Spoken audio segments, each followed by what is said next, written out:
The Finance and Budget Committee meeting to order. This is March 1st at 6 p.m. We are having a virtual meeting. If Ms. Healy, Patricia Healy of Rock Hill and Irene Hollerbeck of Aquia are both present with myself, Dr. Warner. So we have a motion to approve the meeting agenda. Motion to approve. I think that Irene seconded it. So all in favor, aye. Aye. Okay, motion carries. Do we have a motion to approve the November 30th committee meeting minutes? Motion to, it looks like Irene is speaking, but she's on mute. Ah, I know how that is. There we go. So moved. Hey, she got on quicker than I did. It's always a challenge. We're learning new skills. Do I have a motion to approve the minutes? So moved. Okay. All in favor? Trish, are you okay? I'm trying to get on my laptop. Okay. That's my email. Okay. Motion. I'll approve. All right. Tonight's discussion is on the year end, the 2020 FY 2021 projected savings and potential uses. And I believe that Mr. Fulmer will be presenting that information. There was a document sent to you. Missy sent it a little while ago, and he will be presenting it on screen. Okay.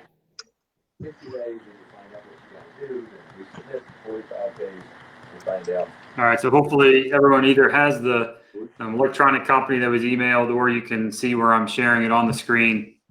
If you remember a couple meetings, school board meetings ago, I went over some preliminary, actually in the mid-year report for FY21, started to go over. I'm on a Zoom meeting. What we're projecting for year-end funds for this current year. And so this is looking at some of the potential uses of that for our 3R list. And then additionally, the first item on here is targeting some technology that we need for next year, but due to the time constraints, looking at purchasing that now in the current year. And then the remainder of these items are some of these items on our 3R list already. Some of these are items that have come up since we've created the 3R list. As everyone knows, we've got a lot of tight budgets for our CIP and our 3R infrastructure funding. And so if it works for you all, we can kind of go through these items, and obviously if you have any additional suggestions, we can talk about those as well. But it's a somewhat short list, and for folks been around a few years know that just because we have something on our 3R list or on the CIP doesn't mean that we can necessarily fund it at year end. There's a lot that goes into the procurement side, what's actually available that we can get a contract for in this year. So these are items that we've looked at to give suggestions to the school board. And typically in the past, what we've done is brought this list to the school board, the full school board. They vote on it. And then depending on how much funding we have as we get throughout the year, if you guys have already authorized it, then the staff and superintendent can authorize it. We move those forward as the funding becomes available. Because of additional state funding this year and the contingency that we set aside, when I presented at the mid-year report, it was approximately $6 million that we were projecting. A lot of that is definite, and then we're still tracking that to see how the rest of our expenditures for the year work out. But fairly confident we'll have $5 to $6 million to spend. I started to talk about this first item on the list. It's purchase of laptops for the new Teacher Institute. This is one of the items that's budgeted for next year, but actually they're looking at up to 16-week lead times now to get technology because there's such a demand across the nation. Right. And so one of the items is technology, and actually you'll see it on tomorrow night's agenda, is requesting that we go ahead and purchase those items now. And so I included that on this list. They have $150,000 in current year funding, and then they need another 350 for the total purchase of 500,000. Chris, are those for new computers, new laptops, or those are, and what are we doing about projections to replace this technology as it gets used? Yeah, It so this becomes is a obsolete. combination. Yeah, this is one of the things that technology and HR looked at as we bring in brand new teachers to the school division. Let's just roughly say we have 250 or 300 new licensed staff each year. We want to present them with new technology. We want to give them 3 or 4 year old technology, and so we always have technology that's going to be cyclically replaced. So, and technology will get moved around. So we want to offer that device to them as, hey, here's a brand new device specifically for you to start off on a right foot with those teachers, and just a real professional presentation for them. Like I said, it's a big lead time, and so they really need to purchase that here in the next month, in order to get it in time and then get it all the programming, all the IDs and everything ready ahead of time for that July New Teacher Institute. So this is a combination of cyclic replacement and expanding based on new teachers and such. Chris, Mike, I have a question. This is one-time money, is that correct? Yes, ma'am. Okay, so if we were to do something like, I don't know, professional development, if we were to allocate those dollars to, and what I'm really concentrating on is dual enrollment training, professional development. Is there anything preventing us from using those funds to do something like that? Because we really need to have this dual enrollment stuff like 20 years ago. Depending on what the professional development is, it's something that we could do. A lot of these, as long as we're contracted with the organization or the contractor by June 30th, it gets encumbered in this year, and then we spend it, over the summer. So we wouldn't want to do professional development for the summer of 2022. That's getting too far out. It needs to be something that's going to be spent in the reasonable future. Without knowing exactly what type of professional development is, I think we could potentially use some funds for that, and I think it would be okay. Okay. And the reason I bring it up is because I went back and I looked at some of our prior board meetings when it came to budget, and one of the things that many of the board members agreed with was that we all were in agreement that professional development for dual enrollment was a priority for us. So if we have extra money, while I appreciate and respect everything that has been brought forward tonight, I would certainly like to see some dual enrollment, monies allocated to that particular expenditure. Chris, could we get a some sort of price worked up for what that type of professional development would cost? I know there are already funds within the budget for professional development, and I'm wondering if we can get an actual estimate and then perhaps discuss in allocating those funds to work on the dual enrollment process. Yeah, sure. I'll work. I know it's not on the list right now, but I also know that we are projecting that there will be additional reserve funds. So I would like to make sure that it maybe hits the list so that we can evaluate a decision based on that. Yeah, absolutely. I'll work with Stan and the rest of the instructional side to see what it is that their needs are and what is feasible for getting rolling this year. Okay. Thank you. Thank you. Okay. Dr. Warner. Go ahead. Yes, Ms. Healy. What is the plan to how to utilize the laptops for all the teachers that are leaving? I assume they're going to be handing them in, and there probably will be a couple hundred of them. And I understand what you're saying. It's nice to give people a brand new computer, or laptop, but what are we going to be doing with the quote used ones? Yeah, so the ones that are still operational, we're going to still rotate them. We're not going to get rid of them. Some of them hit their useful life, and if they do, we would dispose of them, or they would go on our public surplus, and we try to sell them. But Google is actually pretty straightforward on. They tell us how long that they will support a device, and it's about. Don't quote me on this. I'm going to say about 5 years though, and so. We know when the end of their useful life is coming up. So that's where I was saying some of this money is actually for cyclic replacement, that it's not just for new laptops, it's actually replacing some of the laptops that we have. Do we have in the budget to replace laptops for the teachers that are staying with us that need If they're due for replacement, yes. So that's what budget now? I'm sorry, say that again. Is that in the budget now? Yes, ma'am.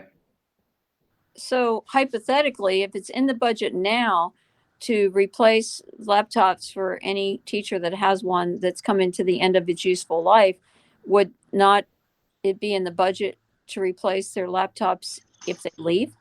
I mean, yeah. Whether So they're here or not? yeah, part of the issue is so we can't access those funds until July 1st when the new budget starts. And by then it's too late to get the new laptops here by the time the teachers need them. So we're trying to use the savings we have this year to make those purchases in advance so we can start that lead time, get the orders done this month, in March, so that they're here in time for when the new year rolls around and the new teachers arrive. Yeah, I'm just a little uncomfortable with saying we want to give everybody a brand new laptop if we've got laptops that are not at the end of the useful life and are usable. I mean, prior to the recent past, we didn't even give out, decent laptops. Trish, I would think that that Jay is on top of recycling those, and as somebody from the corporate world who is responsible for all of the technology and stuff.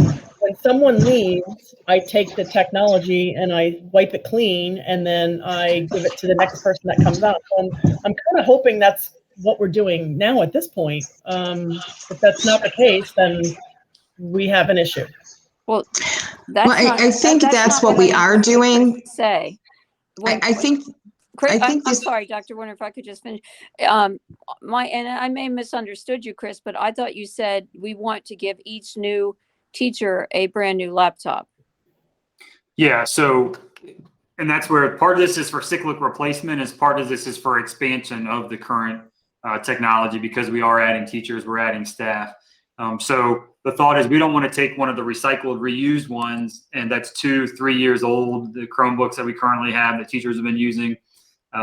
We don't want to give one of them to a new teacher and start them off with a 3-year-old device. So we want to give the new device to the teacher so they start off with a fresh device. But we're going to have laptops that are being replaced that currently exist now. Well, I'd like to get some information. I know you probably don't have it now, as to Sure. how many we expect to be recycled and how they're going to be recycled if they're not going to the new teachers. So that's we're talking about $500,000, and that's a significant amount of money. What do you have here? The 350 here plus 150 that you said was available from the current budget. Yeah, and that's what's on the agenda item for tomorrow night. So Jay can speak about that tomorrow night. All right, but I don't want to just buy a new computer to say we want you to have a brand new one. I agree with you, Trish. We're definitely going to be using all the computers. Jay, and he'll correct me if I said anything wrong tonight. I'm pretty close. I'm usually pretty accurate on it, but we'll make sure Jay gives the best description tomorrow night. Okay, thank you. We're also far more dependent on technology than we used to be, but I also know that a percentage of our computers break down. So I believe the recycled computers that are turned in when staff leave are used to replace broken equipment or update somebody to a newer version. But one of the problems we have with some of our older computers is they didn't have the processor capability or the storage that they need, the RAM to function on these multiple levels and platforms that we're using in the classroom. So I think that the goal of this purchase is just to deal with that cyclic replacement that we have to always deal with on an annual basis. But I think it's also to buy the additional computers for the staff that we anticipate that we're going to be adding. So Totally agree with you. Totally agree with you on that one. But I agree, Ms. Healy, we do need greater clarification to make sure that we are utilizing our equipment efficiently and we're not just buying new computers. So, and if there's a way that we can get a credit for the computers that we already have, then that means money in our bank account. So that's kind of where I'm going with this agreement. And when this comes to the board, if we could perhaps give some background on what we do annually to identify the laptops that need to be replaced on that cyclical replacement, and when those are going to be replaced, I think that would be helpful. Because if I were a teacher who was not leaving, but I had a laptop that was older and perhaps needed to be replaced, I'd want to know why mine wasn't being replaced, and then new people coming in are automatically being replaced. So I understand what you're saying, and I think it's a nice thought, but from a financial standpoint, I don't want to just buy new ones so we give a new one away. That's all.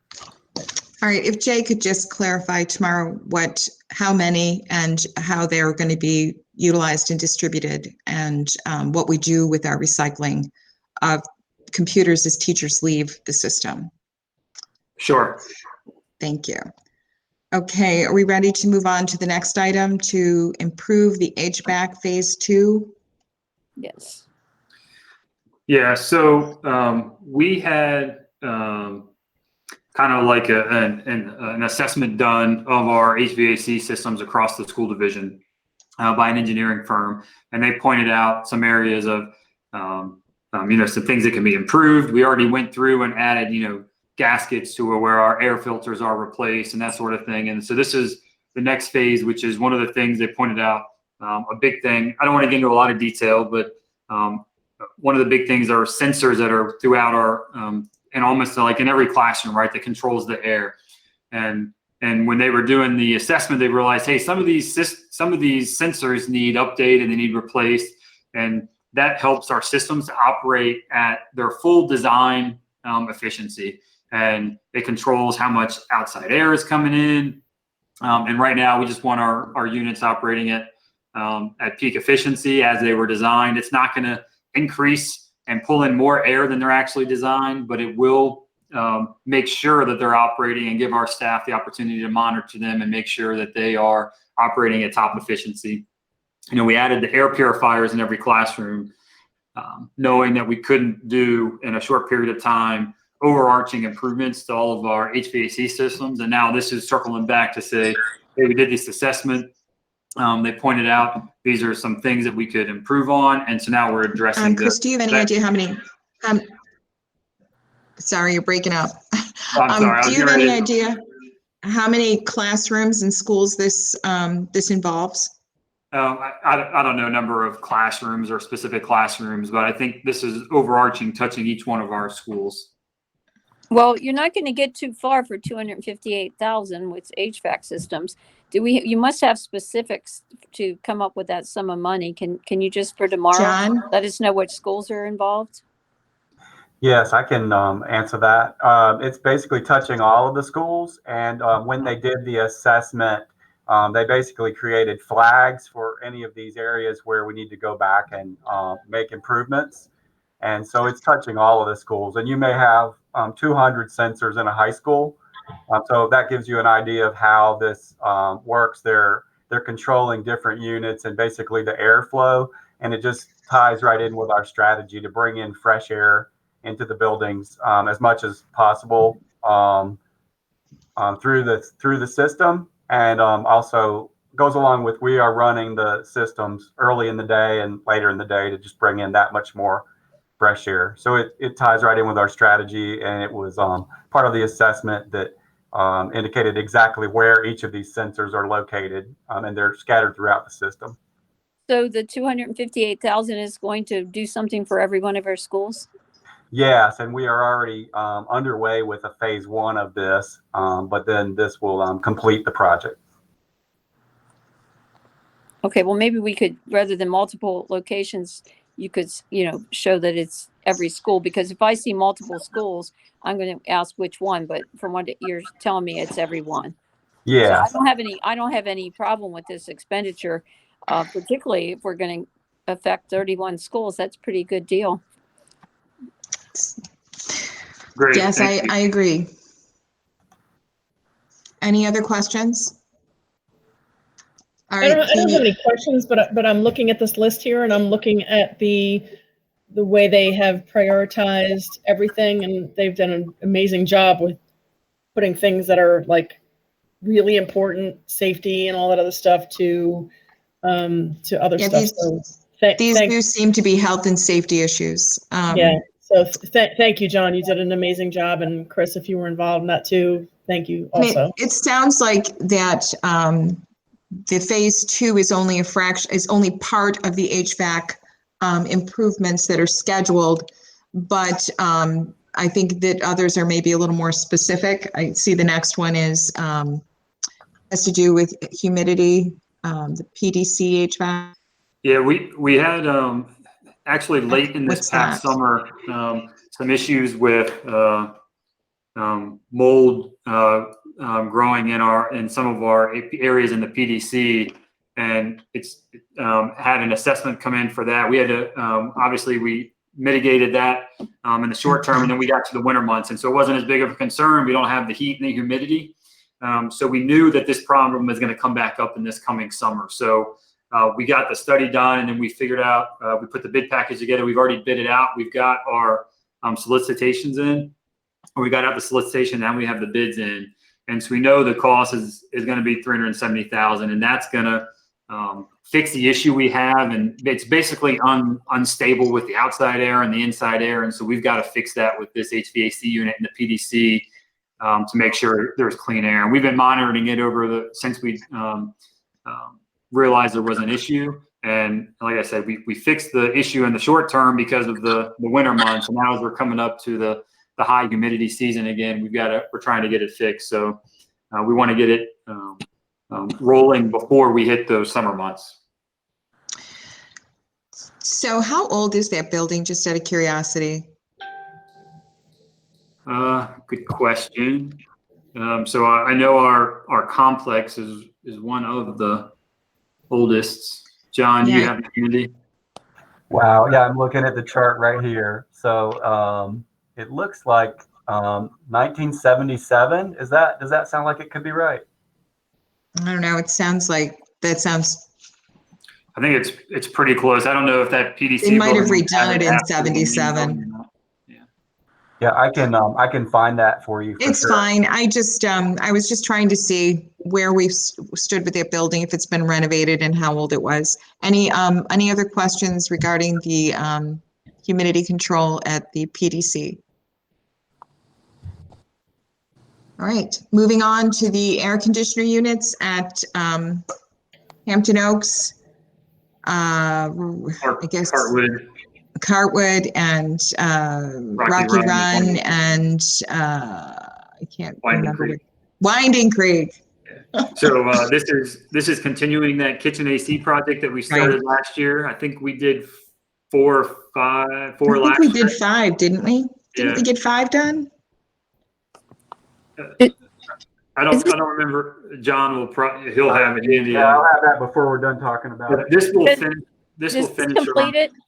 We're done. Will complete our kitchen AC project. Okay. Yeah, we did 4. We did 4 last year, and then this is the remaining 4. Yes, we need to do this. Yes. Yep. Agreed. Okay, this one's good. We're gonna just move on then to the next one. Facility is the mechanical chiller. Yeah. So number 5 is replace the fire alarm system, and it's getting to an antiquated system that as it's breaking down, we're having a lot of problem with the parts. and replacing it, and they're not making the parts anymore, and so it's due for replacement, and so we're trying to get that done quickly. Sounds good to me. Yep, it's definitely a safety issue, so Yep. I don't think we'll have any complaints on that one. Okay, Right. the number 6, the chiller at Stafford Elementary. And John, I'll let you touch on this one. I'm not as familiar with that one, but Yes, this is just on our 3R list, and it's time to replace that chiller. It's really a little bit past due, and so you see it on our 3R list for this year as unfunded. John, let me ask you a question. Why was this not, I mean, we were already kind of reaching the time that it needed to be replaced when we did the renovation. Why did we not do that? Do you recall? I know you weren't here when we did the renovation. Tell me what you know. I have not heard that reason, but it really should have been. I'm just assuming it was lack of funds. And so now it's time to go back and do that if we can secure the money. Gotcha. Okay, thanks. When was that renovation project? Oh, gosh. it's been 8 to 10 years, maybe. Has it That been? long ago? Wow. That long ago, and it needed to be It's replaced? it's been that long. I have a feeling this is really a repair as it's stated here, because these chillers usually cost about $1 million. Yeah. So this is not replacing the whole chiller. This is doing a This is just, repair. it says repair, mechanical system. Yeah. So this is So not it's a repair. replacement. I Okay. thought it was cyclical, which is why I asked. Yeah. Okay, thank you. Okay, number 7, facilities assessments, multiple schools. What are we assessing? So these are, we actually, we have been in the habit of only doing these facility assessments only when a building is being scheduled for potential rebuild or a renovation, but they come in and evaluate completely the school and all of our mechanical equipment and tell us what's nearing its useful life, and they take pictures and document. So that is, I want to say, what's the, probably about 15 to 20 schools. We'll get to the exact number of going in and updating those facility assessments. A lot of our schools haven't had a new facility assessment done since 2007 or prior, and some have never had them done. And so it goes in and gives us a very detailed report, and then we can load that data into our system to help us start tracking better. It is instrumental in developing our 3R list and telling us when things need replaced, so that we can try to get ahead of them and target our funds at those highest need equipment replacements, and trying to catch them before they fail and we have a bigger issue. Chris, is this something we bid out? It says proposal is in hand, or is this a sole source? It is not a sole source, but I think there is there's a state contract that's made available to us that we can utilize. I think it would be helpful for tomorrow, just for the information of the board members, for all these that say multiple schools, to just, if you know which schools are being included, go ahead and give us that list for each of these items. If you, Yeah, we can do that. if you don't have that information, then you can leave it at multiple schools. But if we're asking the questions, I'm sure our colleagues will be interested in asking as well. And Miss Healy and the rest of the FAB, the only one that's coming to the board tomorrow night is that first one about the laptops is coming for information. The rest of these are will come soon, but they're not coming yet. Oh, okay. Okay, thank you, but yeah. Additional paint, again, I think that whenever we have, I'm sure all of our facilities need painting and flooring and normal upkeep and maintenance, but if we could get a more detailed list of where it's going, I think that would be helpful for items 8 and 9. Yeah, and for painting and flooring, we've got a pretty limited O&M budget for those now, and so whenever we can try to supplement, we can. That's our intention, and so I'm going to roughly say about 100,000 on each of these a year. And so since we're now adding to that, and it's going to go over board approval amounts, so we want to target additional funds there. And so it's not, we're not like targeting a school and say, hey, we're going to replace or paint this entire school. It's hitting those major areas that we've realized during the school year, hey, this carpet really needs replaced. And So this is a standard part of our budget that we normally have for maintenance Yes. anyway. yes, Okay. but we can still, if I know O&M is still working on that, we could spend $500,000 on flooring if we had it. So they're working through and trying to identify those neediest areas Okay. that are most Mhm. critical. Okay. Door and hardware improvements, does this have anything to do with safety protocols, or is this just standard replacements? It is some safety. Some of this is if you think of the closures and things like that that are breaking. We're once again targeting the areas that are most critical, and that's why we list the 3 schools on the right of A.G. Wright, Garrisonville combination, and also Point, targeting those 3 schools and replacing the door and hardware. And those buildings, which are either still original or very old, obviously, they're the most critical that our department has identified as needing replaced, mainly based for safety. John, you want to add anything there? Yeah, so it's panic hardware and closers, and these are failing regularly. And this is basically to bring the doors that have not already been brought up to the standard, improved to that. So, and basically when a closer fails, you can have a door close really quickly and possibly hurt Right. somebody's hand, or it's always bad for panic hardware not to be functioning properly. So that's what this is about, making sure we got these Okay. older ones replaced. Yeah, I know doors are expensive. Yes.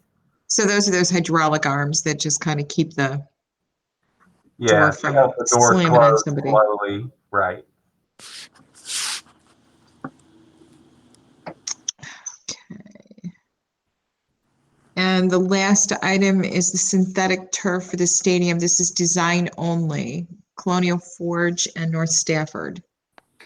Yeah, so the other 3 high schools already have turf fields in their stadiums, and currently Colonial Forge and North Stafford, this has been something the individual schools have requested for several years, and there's never been funding either in the 3R or the CIP, and in the current year especially, but actually every year they're actually having to either bus or have many of their practices relocated, and they go to either Embry Mill or Smith Lake because they can't use their current fields because it's so hard to keep up with the grass fields and keep it in a safe enough condition for play. So this is just getting the design ready so that the time when we're ready to fund the full turf for those 2 schools that don't currently have a turf field, we'll have that design ready to go.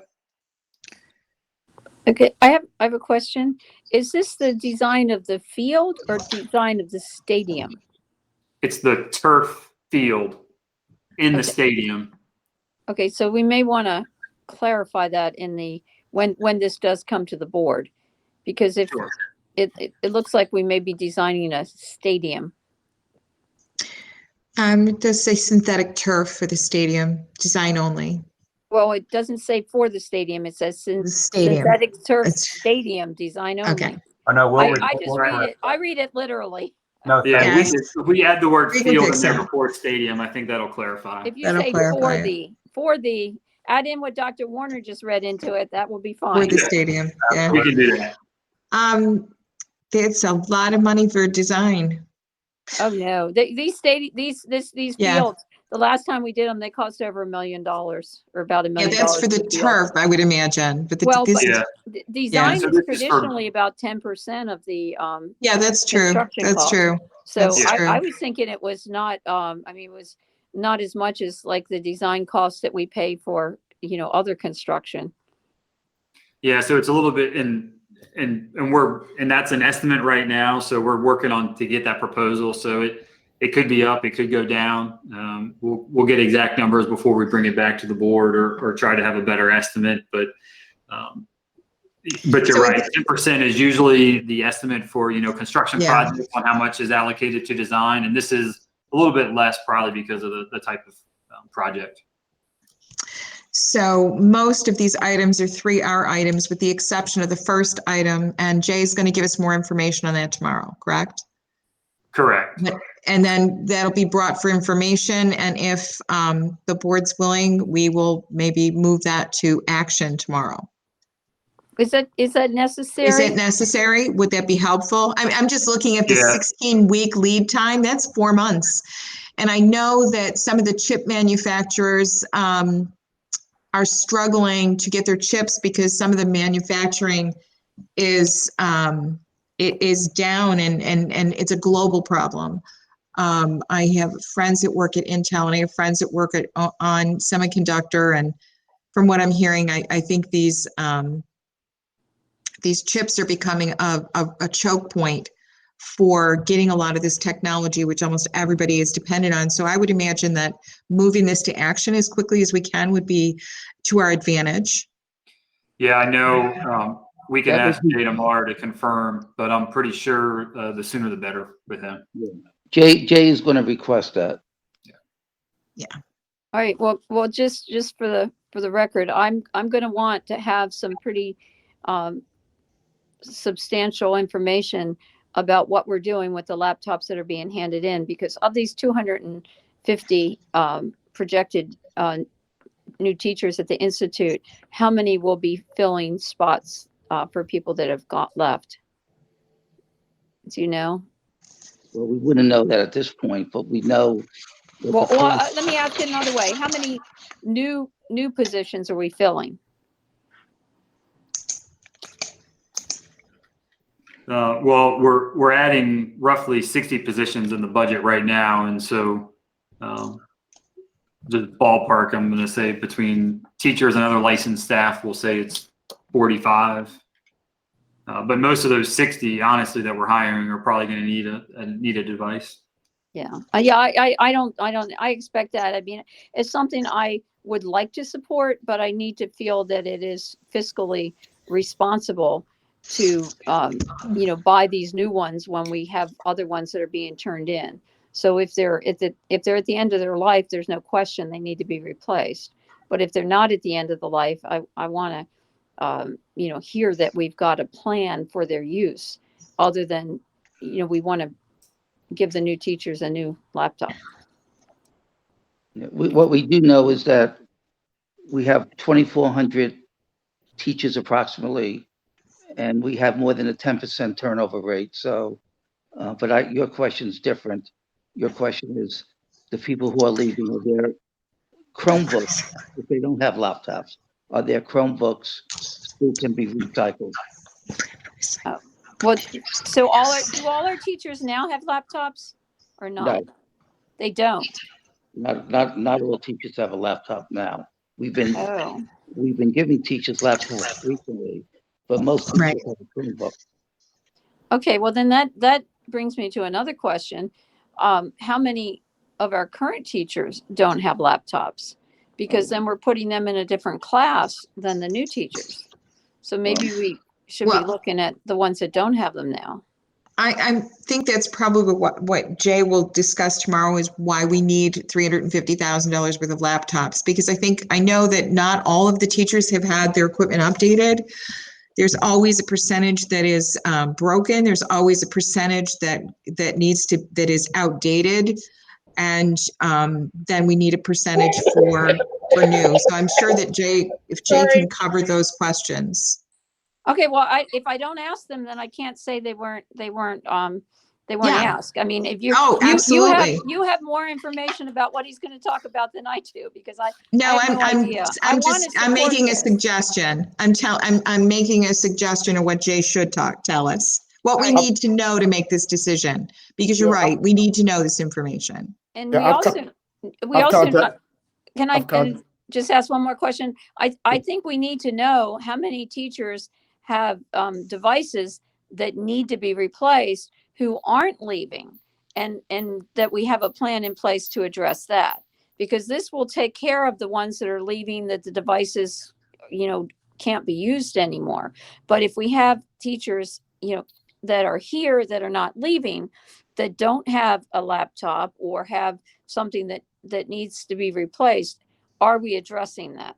And I just want to know that for the sake of the teachers that are staying, that we're not treating the new teachers in a different category than the teachers that are actually, staying here, with us for the next year. So I've contacted Jay and I've shared these questions with him. Also, just as a reminder, I don't know what percentage of the laptops are new, but because we have had the year that we've had, and we had to develop a learning management system, and we really had to go to more of a virtual model, I suspect that there are lots of new laptops in the system just to get ready for this year. So I know Jay has pretty specific details about our technology replacement cycle and which teachers have what laptops. So he'll be prepared to speak to that tomorrow night. Okay. And then just one other issue I'd like to have addressed, if we can, is how are we going to address the savings that we'll have in the cyclical replacement by pre-buying these laptops? Because any that would have been replaced in the normal course of the cyclical replacement, as I understand from Chris, the reason we're buying them now is so that we can have them in hand for the Institute, which absolutely makes sense. But I just want to be clear that we're not buying these just so we have new laptops to give to each new teacher. Not a laptop, but a new laptop. Because if I were a teacher that was here and I'd been here for any number of years, I would say, gee, why am I not getting a new laptop? Mine's not so great, or it needs some work. Right. Thank you. I'm done. Okay, no, I appreciate your input, and I think those are valid questions. So Jay needs to come to us with a plan for recycling computers from teachers who leave, an idea of what our cyclic replacement is annually, what teachers do not have new laptop computers and need them, and I'd like to know what % we need to have on hand just for breakage and normal wear and tear, which I know occurs. And then how we rectify these funds in the next budget cycle, since technically we've already allotted for them, correct? Sounds great.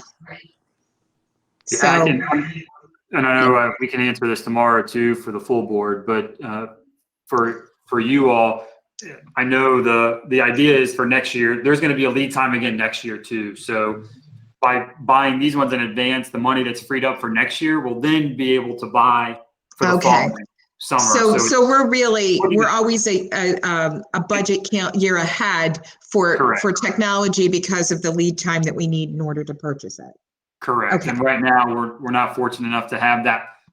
We haven't been required to have that much lead time in the past. And so without knowing what's going to be coming in the future, we're trying to get ahead of it now. And so if we can get the 500, this purchase done now, it'll set us up in the future to at least get for that 500,000 to try to get us on track each year. Can I ask another question? That makes sense. Yes. Dr. Warner, I have another question. Go ahead. It actually has to do with Chromebooks. And it follows up on, some of the comments that you made about the breakage and they have some, in reserve. Do we have in hand, or will we have at the beginning of the school year replacement Chromebooks for ones that have, are no longer able to be used? Yeah, so it's a good question because in the comments, there's I put in there, if available, additional funding could be used to fund cyclical replacement of student technology in advance. And so technology has a certain number of Chromebooks on hand for that breakage and replacement. But there is a lead time on those Chromebooks too. Right. And about ballpark between $1 million and $1.5 million roughly. In next year's budget for that cyclic replacement of Chromebooks. And so Jay has reached out to me too to say, hey, this 500 would be great now, but it's also great if there's any way that we had enough to try to pre-purchase some of our Chromebooks to get them in advance as well and have them ready in this summer. So it's a great point, Ms. Healy, because it is something that Jay's reached out about too, about the lead time on our Chromebooks. Yeah, especially for new it's a students. much bigger amount. Yeah, it's Right. not, we've got the breakage and then we've got the new students coming in. I mean, we don't want to have people come in and we'll say, oh, we're really sorry, but it's on backlog. So I would Right. not be adverse to something coming in here if we need to order early to have Chromebooks in hand before school starts, to be putting something, in with this purchase, a Right, purchase of laptops for teachers and a purchase of Chromebooks for students, so that we have it. And really, I think Dr. Warner's question about, having the reserve there for when they do break, because they're some of these are probably not going to be worth fixing, given the cost of the Chromebooks. Yeah, I Right. remember the quick action of the Board of Supervisors and the school board this year gave us an advantage over many school systems that were unable to get Chromebooks by the time the students arrived. And we were one of few school systems that were ready to go because of early action. So Jay will have that tomorrow. And Right. he has, Yeah, I have to agree with Ms. Healy. I would like to see us add Chromebooks to this order to make sure that we have adequate lead time so that any of our students coming in have the technology they need. We know that in August, we're probably still going to have a percentage of students that are doing virtual, and we don't, we may have flare-ups of COVID in the future that require us to switch our schedule. So I want to make sure that we're prepared, with our students and our teachers. well, we're So. also anticipating 500 to 700 more students. Right. So that's, Right. and even if we are back in school full time, which I certainly hope we are, we may want the students to continue to have Chromebooks, Right. for their use. I mean, I'm sure there is an academic benefit, to that. Absolutely. So- I don't want to be caught without the technology should we need it. So I would think I would rather keep our students at a 1-to-1 ratio. And I think if that means we have to do 1 plus, 25% or something, so that we can account for new students coming into the system, or the computers that get broken, and maybe even for cyclic recycling, so that we're always keeping a stockpile on hand. We may have to seriously look at that. Any other questions? Guys, sorry, I had to step out for a second. There was somebody at my front door that is Stafford related, and I couldn't walk away. So my apologies. No problem. Is there anything that's on tomorrow's agenda that we're not going to know about? I'm assuming no, but The only thing on tomorrow's agenda will be Jay will be bringing the computer information for information, and he'd like to move it to action, but he's going to enhance the information that he's going to provide. The other items are all 3R projects that we will discuss at a future date. okay, cool. Thank you. So are And to there any other clarify, questions? I just want to clarify for tomorrow, it's just the $500,000 purchase of the teacher laptops, but I'll work with Jay also on, because I know he would love that, and so I appreciate the FAB supporting that at a later date, sometime probably fairly soon, we might bring some additional requests to the full board to purchase those Chromebooks in advance as well. Yeah, I would like that comes sooner rather than later if we really, need that advance time. If it comes closer to July than to March, then it's unlikely we're going to be able to have them in hand when the students come back to school. I just think looking at 16-week lead times on these laptops, I worry about Chromebooks, given the number of schools that utilize them for students. I don't want to be in a bind should we need them. So that would be very helpful. Thank you. All right, Are there guys. any other questions? In that case, the next meeting is April 5th, and everybody have a good night, and I will see you tomorrow. We are adjourned.